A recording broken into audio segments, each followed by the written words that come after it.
Hello friends, welcome back to Gargi classes.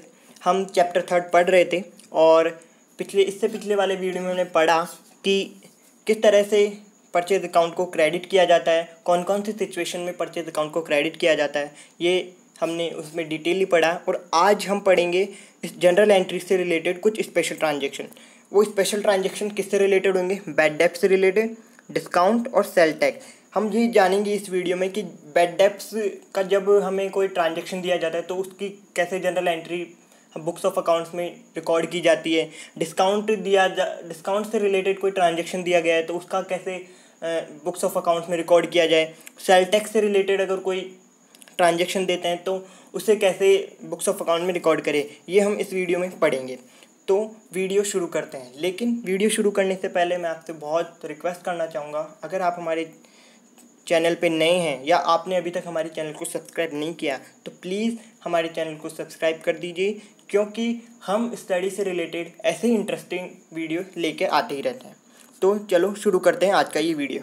सबसे पहले मैं बात करूँगा बैड डेब्ट्स की कि बैड डेब्ट्स होता क्या है। देखिए, if due amount is not received from debtor due to insolvency, death, other reasons, that this non receivable amount is called bad डेब्ट। देखिए, आप जब कस्टमर को क्रेडिट पे सामान बेचते हैं तो आपका एक डेटर बन जाता है।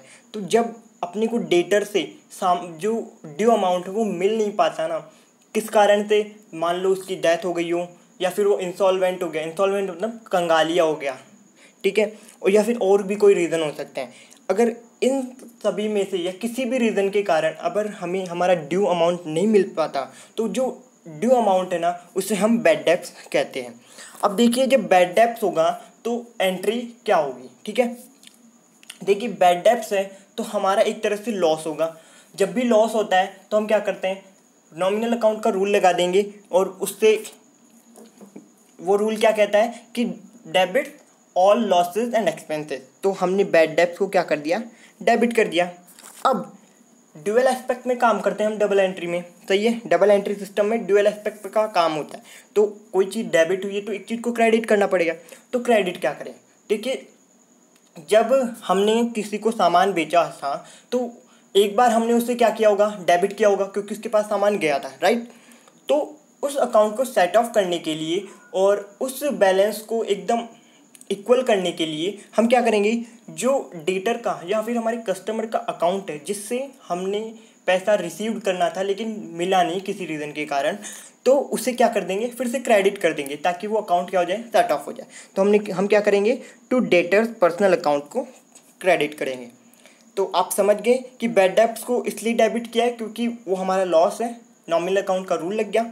इसके साथ ही डेटर के पर्सनल अकाउंट को हमने इसलिए क्रेडिट किया क्योंकि वो कभी ना कभी पास्ट में जब हमने उसे सामान बेचा होगा तो वो डेबिट हुआ होगा, तो इसलिए हम उसे सेट ऑफ करने के लिए क्रेडिट कर देते हैं।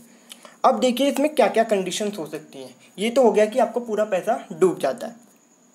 अब देखिए, कुछ सिचुएशंस ऐसी भी होती हैं कि आपको कभी कभी पार्शियल अमाउंट रिसीव्ड हो जाता है। पार्शियल अमाउंट मतलब जैसे आपने 5000 रुपीज़ का आपका बैड डेब्ट चल रहा है, आपको लेना है, लेकिन आपको सिर्फ 2500 रुपीज़ मिले हैं, मतलब 50% उसका मिल गया। तो वो आपका पार्शियल अमाउंट है, उसमें से कुछ मिल गया आपको। तो जब उससे रिलेटेड एंट्रीज हम क्या करेंगे, देखिए, जब ऐसा कुछ होगा तो हम सबसे पहले तो ये देखेंगे कि कितना अमाउंट आ रहा है, और जो आ रहा है उससे क्या कर देंगे, डेबिट कर देंगे, क्योंकि वो हमारी एक तरह से एसेट होगी। और एसेट्स के जब ट्रांजैक्शन होता है तो हम कौन सा रूल लगाते हैं, रियल अकाउंट का रूल लगाते हैं, जो क्या कहता है, debit what comes in business. तो कैश हमारे पास आएगा तो उसे क्या कर देना है, डेबिट कर देना, राइट। इसके बाद में जब हमें पार्शियल अमाउंट रिसीव्ड हो रहा है, मतलब आधा अमाउंट ही रिसीव्ड हो रहा है और कुछ बच रहा है, तो जो बच गया वो हमारा क्या हो गया, नॉन रिसीवेबल अमाउंट। और नॉन रिसीवेबल अमाउंट को क्या कर देंगे, बैड डेब्ट कर देंगे, राइट। बैड डेब्ट हो रहा है हमारा तो वो हमारे लिए एक्सपेंसेस है और लॉस है, तो हम क्या करेंगे, उसे डेबिट कर देंगे क्योंकि नॉमिनल अकाउंट का रूल लगेगा। तो हम उसे बैड डेब्ट को डेबिट कर दिया नॉमिनल अकाउंट के अकॉर्डिंग। इसके बाद में अब क्रेडिट भी करना पड़ेगा। तो क्रेडिट किसको करेंगे, डेटर्स के पर्सनल अकाउंट को, कि जिससे हमने पैसा लेना था उसको हम क्रेडिट कर देंगे। क्यों, पास्ट में हमने कभी उसे डेबिट किया होगा, राइट, तो उससे हम क्या कर देंगे, क्रेडिट कर देंगे, क्योंकि वो हमें क्या हो गया, गिवर, राइट, तो वो गिवर हो गया। यहाँ पे पर्सनल अकाउंट का रूल लग गया कि debit to the receiver and credit to the giver, तो यहाँ पे पर्सनल डेटर का पर्सनल अकाउंट क्या हो जाएगा, क्रेडिट हो जाएगा, ठीक है। अब इसके अलावा एक और सिचुएशन है। दूसरी सिचुएशन क्या कहती है कि बहुत समय ऐसा होता है कि हमने अपने बुक्स ऑफ अकाउंट्स में जो अमाउंट हमने रिसीव नहीं हुआ है उसे बैड डेब्ट शो कर देते हैं, लेकिन इन फ्यूचर क्या होता है कि वो हमें जो पार्शियल अमाउंट भी जो हमको रिसीव्ड होना था वो रिसीव्ड हो जाता है, राइट, जो हमने पहले रिसीव नहीं किया और जो उसे बैड डेब्ट शो कर दिया है बुक्स ऑफ अकाउंट्स में वो अब हमें मिल गया है, तो उसके रिलेटेड एंट्री हम क्या करेंगे, ठीक है। Many times it's happen that A debtor account return of with the bad डेब्ट, हम डेटर अकाउंट को क्या कर देते हैं, बैड डेब्ट रिटर्न ऑफ कर देते हैं, right, but after some time full or partial amount as received from debtor then it is called bad डेब्ट रिकवर, ठीक है। और कभी कभी ऐसा होता है कि जब हमने उसे बैड डेब्ट रिटर्न ऑफ कर दिया, लिख दिया है, तो भी वो हमें इन फ्यूचर कभी कभी हमें पैसा लौटा देता है, तो उसे हम क्या कहेंगे कि हमारा वो बैड डेब्ट रिकवर्ड हो गया, राइट, हमारा बैड डेब्ट रिकवर्ड हो रहा है। तो देखिए जब बैड डेब्ट हो रहा था तो हमारे को क्या हो रहा था, लॉस हो रहा था, राइट, अब बैड डेब्ट रिकवर हो रहा है, हमें हमारा पैसा मिल रहा है, तो हमारा क्या हो जाएगा, प्रॉफिट हो जाएगा, राइट। तो जब भी कुछ चीज़ हमारे प्रॉफिट होता है तो हम क्या करते हैं, उसे क्रेडिट करते हैं, क्योंकि नॉमिनल अकाउंट का रूल लग गया, टू बैड डेब्ट रिकवर्ड अकाउंट, ठीक है, ये तो समझ में आ गया कि उसे रिकवर कर दिया। अब डेबिट भी करना है, डेबिट क्या करेंगे, सिंपल सी बात है, जब हमें पैसा मिल रहा है तो वो बिजनेस में आ रहा है, राइट, तो बिजनेस में आ रहा है तो उसे क्या कर देंगे, हम क्रेडिट कर देंगे, तो कैश अकाउंट डेबिट कर दिया, कैश अकाउंट को डेबिट कर दिया और बैड डेब्ट रिकवर्ड अकाउंट को क्रेडिट कर दिया, राइट। तो ये था बैड डेब्ट से related special transaction general entry में, कि जब हमें बैड डेब्ट हो जाए या ऐसी सिचुएशन आ जाए कि हमें पार्शियल अमाउंट रिसीव हो रहा है तो इस तरह से हमें एंट्री करनी है, राइट। अब चलते हैं दूसरी सिचुएशन की तरफ, जो कि है डिस्काउंट, कि हमें कभी कभी क्या होता है कि जब हम सेलर से कुछ सामान परचेज करते हैं या फिर हम खुद सेल करते हैं तो हमें कभी कभी डिस्काउंट देना होता है। वो क्या हो सकता है, वो हम इसलिए देते हैं ताकि हमारा जो सेल है वो इंक्रीज हो जाए, और दूसरा रीज़न ये भी हो सकता है कि हम हमारा जो अमाउंट है वो जल्दी से रिकवर करना चाहते हैं, इसलिए भी हम डिस्काउंट देते हैं। तो अब पढ़ते हैं डिस्काउंट को। दूसरा जो स्पेशल ट्रांजैक्शन है वो है हमारा डिस्काउंट के ऊपर बेस, ठीक है। अब डिस्काउंट मैं बताऊंगा नहीं क्या होता है, सबको पता है डिस्काउंट मतलब भट्टा होता है, मतलब हमें किसी चीज़ पे वो मिल गया, छूट मिल जाती है, राइट। डिस्काउंट की कोई स्पेशल डेफिनेशन यहाँ पे एक्सप्लेन नहीं करूँगा, लेकिन अब मैं आपको इस वीडियो में बताऊंगा कि डिस्काउंट के कितने टाइप्स होते हैं। देखिए बेसिकली डिस्काउंट के दो तरह के टाइप होते हैं अकाउंट में, राइट। एक तो होता है ट्रेड डिस्काउंट, देन होता है cash discount, right. Trade discount और कैश डिस्काउंट में बहुत ज़्यादा डिफरेंस होता है, वो हम आगे पढ़ेंगे। सबसे पहले मैं बात कर लेता हूँ ट्रेड डिस्काउंट की, राइट। ट्रेड डिस्काउंट क्या है, when seller gives discount at a fixed percentage on the listed price of the goods to trader on a similar business then it is known as trade discount। देखिए कभी कभी क्या होता है कि जो सेलर है वो हमें फिक्स परसेंटेज पे, कि आप जब ट्रेड डिस्काउंट आपको मिलेगा तो आप उसके ऊपर वो नहीं कर सकते, आप ऐसे क्लेम नहीं कर सकते या फिर आप उससे रिक्वेस्ट नहीं कर सकते कि हमें और ज़्यादा दे। जैसे सपोज़ कीजिए किसी ने आपको कोई सेलर है वो सामान बेच रहा है और वो अपने सारे जितना भी आपने सामान खरीदा है उसके ऊपर 10% ट्रेड डिस्काउंट दे रहा है, राइट। तो आप ऐसे उससे रिक्वेस्ट नहीं कर सकते कि आप 15% हो या फिर 20% हो, नहीं, वो सबके लिए फिक्स्ड होता है। तो एक फिक्स्ड परसेंटेज पे मिलता है जो भी लिस्टेड प्राइस, उस सामान की जो लागत वैल्यू है उसके ऊपर हमें वो मिलता है एक फिक्स परसेंटेज पे, ठीक है। और वो सभी पर्सन्स को दिया जाता है, राइट। आप को ऐसा स्पेशल रिक्वेस्ट नहीं करना होगा कि आपको मुझे ट्रेड डिस्काउंट दीजिए, नहीं, आपको जब ट्रेड डिस्काउंट मिलेगा तो वो आपको ही नहीं, जो किसी और को भी वो सामान बेचेगा ना तो उसे भी मिलेगा, राइट। तो वो सबको ट्रेड डिस्काउंट होता है वो सबको दिया जाता है, ओके। अब दूसरी चीज़ कि इससे रिलेटेड कुछ रिमार्केबल पॉइंट है, मतलब कुछ याद रखने वाली चीज़ें हैं, कोई ज़्यादा हार्ड नहीं है। सबसे पहला क्या है, entry of trade discount is not recorded in books of account. देखिए ट्रेड डिस्काउंट से रिलेटेड कोई एंट्री, मतलब ट्रेड डिस्काउंट हम कभी भी बुक्स ऑफ अकाउंट में शो नहीं करते, या फिर हम उस जब भी जनरल एंट्रीज करते हैं तो उसको उसमें शो नहीं किया जाता, राइट। वो हम एग्जांपल में अच्छे से समझ लेंगे, लेकिन आप ये ध्यान रखिएगा कि ट्रेड डिस्काउंट का जो अमाउंट है वो जनरल एंट्री करते समय जनरल में या बुक्स ऑफ अकाउंट्स में हम उसे शो नहीं करते, राइट। इसके बाद में इसका ऑब्जेक्टिव क्या है? It's objective to increase the sale. इसका ऑब्जेक्टिव क्या है कि सेल को इंक्रीज करने के लिए जो सेलर होते हैं वो ट्रेड डिस्काउंट देते हैं, ताकि लोग उनके प्रोडक्ट की तरफ अट्रैक्ट हो, उसको ज़्यादा से ज़्यादा खरीदें। क्योंकि जब भी हमें कोई चीज़ सस्ती मिलती है और वो अच्छी मिलती है तो हम उससे ज़्यादा खरीदते हैं, और हम ज़्यादातर उसी सेलर के पास जाते हैं जो हमें सस्ती और अच्छी चीज़ें देता है। तो इसका एक ही मोटो होता है कि आपकी जो सेल है उसे इंक्रीज करना है, राइट।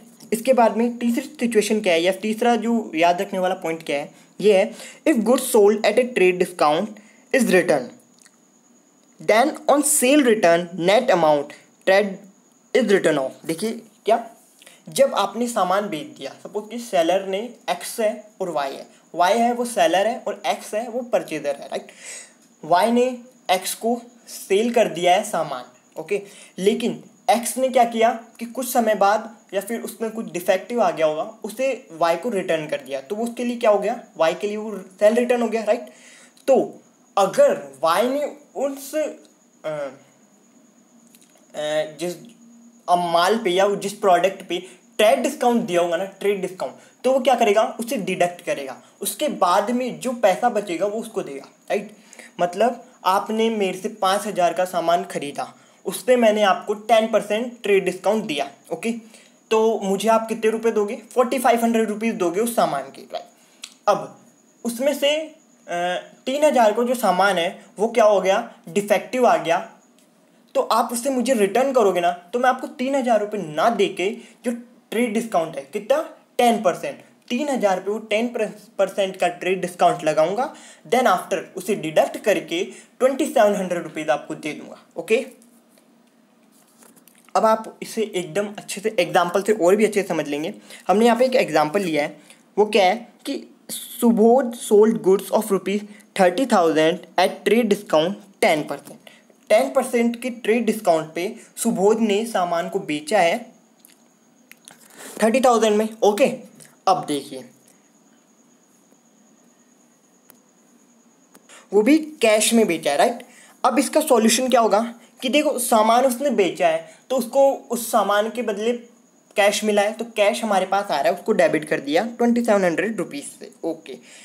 सुबोध के पास से जा रहा है, क्या जा रहा है, माल जा रहा है, गुड्स जा रहा है, प्रोडक्ट जा रहा है, तो वो उसे क्या कर देगा, टू सेल अकाउंट करके 27,000 से डेबिट कर देगा, ओके। अब आपने एक चीज़ नोटिस की कि हमने यहाँ पे 10% जो ट्रेड डिस्काउंट हमने डिडक्ट किया है, कितना रुपये, 3,000 रुपये, उससे यहाँ पे शो नहीं किया है, राइट। तो आपको ये ध्यान रखना होगा कि जब भी आप ट्रेड डिस्काउंट से रिलेटेड कोई एंट्री जनरल में राइट करोगे या रिकॉर्ड करोगे तो आपको ट्रेड डिस्काउंट को शो नहीं करना, ओके। अब चलते हैं दूसरे डिस्काउंट की तरफ, जो कि है कैश डिस्काउंट। देखिए कैश डिस्काउंट क्या है, देखिए when trader give discount to customer with objective of recovery of payment it is known as cash discount.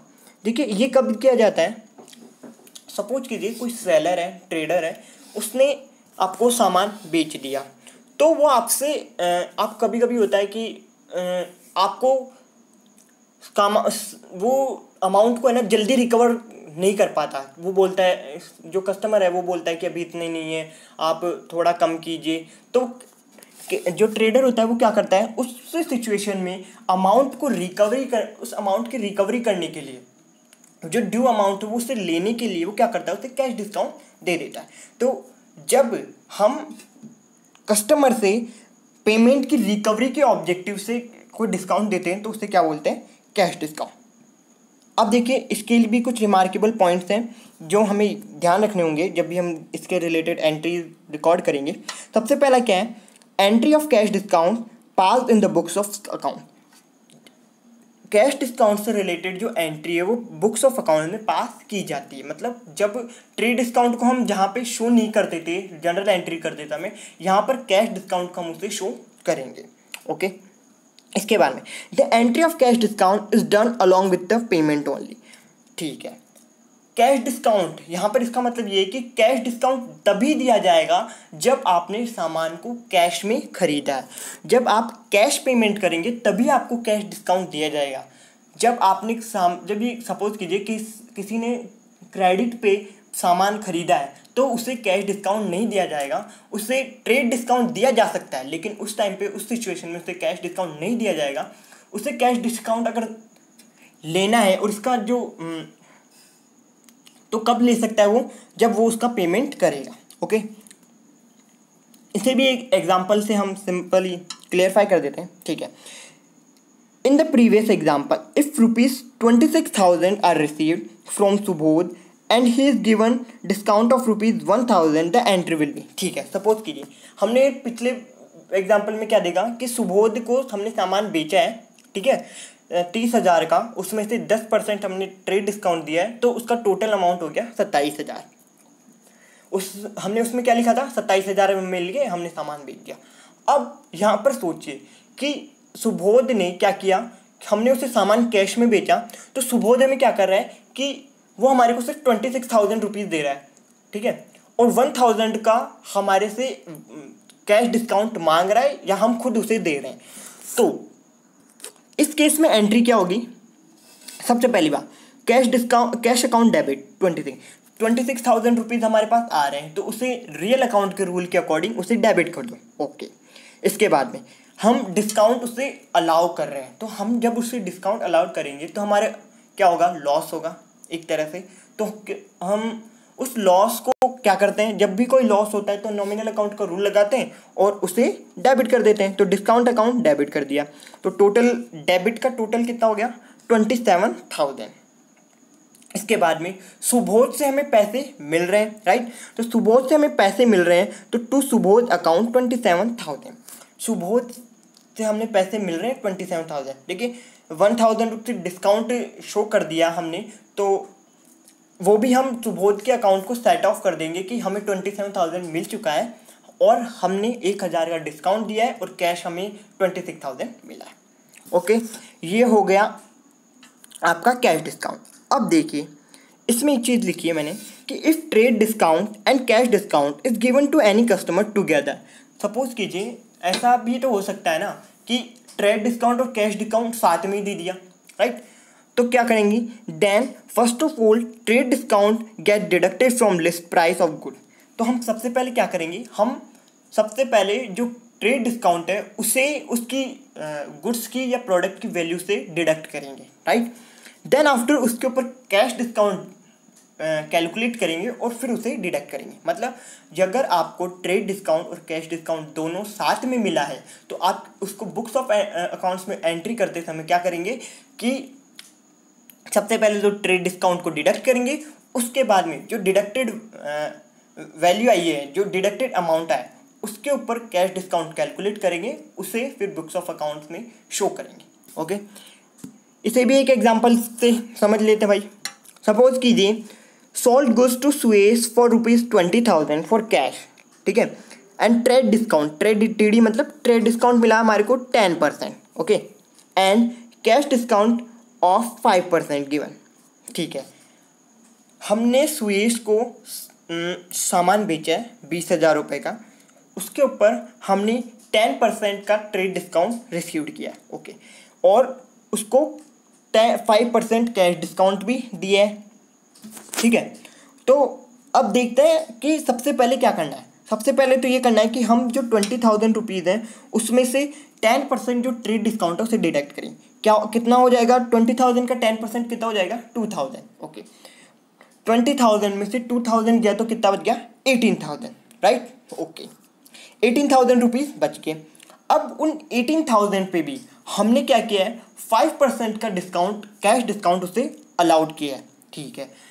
अब 18,000 का 5% क्या होगा, देखिए 18,000 का 10% कितना हुआ, 1,800, और 1,800 का हाफ कितना हुआ, 900, राइट। तो 18,000 का 5% कितना हो गया, 900, ओके। तो 18,000 में से 900 निकालेंगे तो कितना बच जाएगा, 17,100।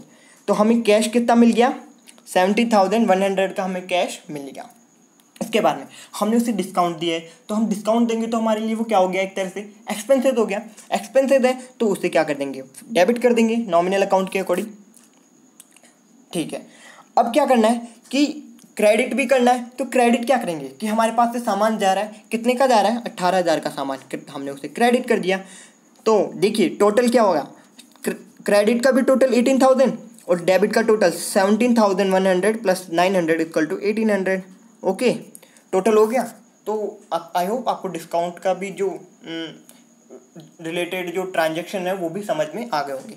अब चलते हैं हम अगली ट्रांजेक्शन की तरफ, जो कि है सेल टैक्स। ठीक है, सेल टैक्स क्या होता है, जब भी हम कोई सामान सेल करते हैं, या फिर आप सपोज कीजिए आप सेलर हैं, तो आपने सामान को बेचा है, तो जब भी आप सामान बेचेंगे तो उसके ऊपर कुछ टैक्स लगता है, तो वो टैक्स आप अपनी जेब से पे नहीं करते, राइट। वो टैक्स भी हम कस्टमर से ही रिकवर कर लेते हैं। हाँ, उसे बोलते नहीं कितना टैक्स लग रहा है, लेकिन हम उस अमाउंट के साथ ही उसे रिसीव कर लेते हैं, राइट। तो क्या करते हैं, if trader recovers the amount of sale tax along with the sale amount from customer.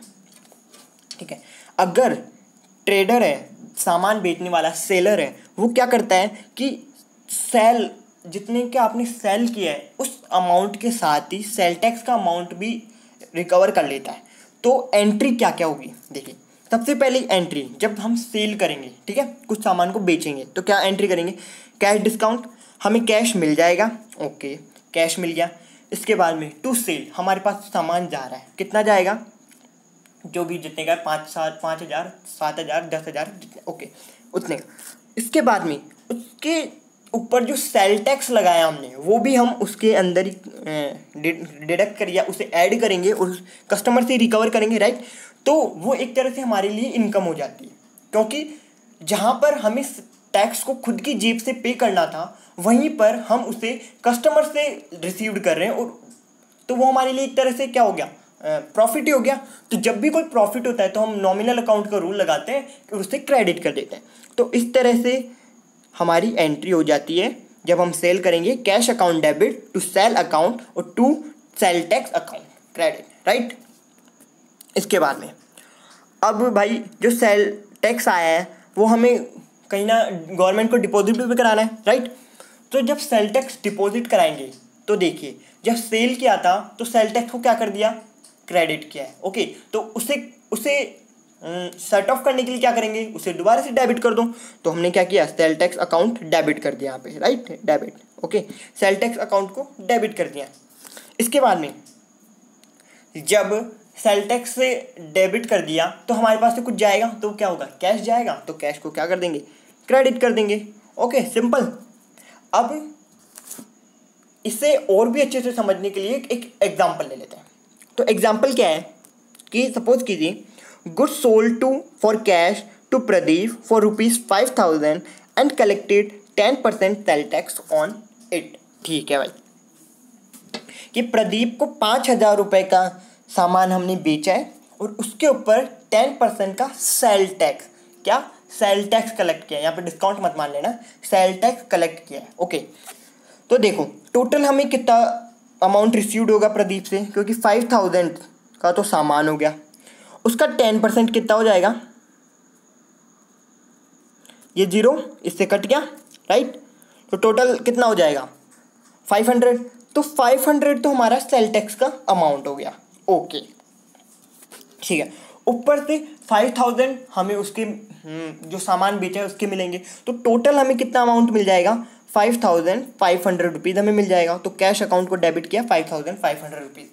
Okay, इसके बाद में क्रेडिट करेंगे, तो सामान कितने का बेचा है हमने, सामान 5,000 का ही बेचा है, राइट। तो सामान जब हमारे बिजनेस से जा रहा है तो उसे क्या कर देंगे, क्रेडिट किया, 5,000 से उसे क्रेडिट किया। अब देखो भाई, कैश डेबिट तो 5,500 हो रहा है और क्रेडिट ये हो रहा है, तो क्या करना है, सेल टैक्स का जो अमाउंट है वो भी हम क्या करेंगे, क्रेडिट करेंगे, क्योंकि वो एक तरह से हमारी इनकम या हमारा प्रॉफिट होता है। तो to sale tax account 500 rupees. ठीक है, आई होप ये समझ में आ गया होगा आपको कि किस तरह से जब हमें सेल टैक्स मिलेगा तो हम उसे क्या एंट्री करेंगे, और अगर सपोज कीजिए इसी सेल टैक्स को हमें गवर्नमेंट को डिपॉजिट कराना है, तो क्या करेंगे, गवर्नमेंट को डिपॉजिट कराना है तो सबसे पहले क्या करूँगा, सेल टैक्स अकाउंट डेबिट करूँगा। ओके, सेल टैक्स अकाउंट को डेबिट करूँगा। फिर टू कैश अकाउंट, ठीक है, कैश अकाउंट को क्रेडिट कर दूंगा। कितने कितने रुपए का, 500 रुपये, दोनों साइड लिख दूंगा। ठीक है, ओके। आज के इस वीडियो में हम इतना ही पढ़ेंगे। आगे का जो टॉपिक्स हैं चैप्टर 3 से वो हम अगले वीडियो में लेके आएंगे। तो अगर वीडियो पसंद आया हो तो इसे लाइक करें, ज़्यादा से ज़्यादा लोगों के साथ इसे शेयर करें और हमारे चैनल को सब्सक्राइब करें। और अगर आपका डिस्काउंट, सेल टैक्स और बैड डेट से रिलेटेड कोई भी डाउट हो तो हमें कमेंट करके ज़रूर बताएं। Thank you so much for watching our video.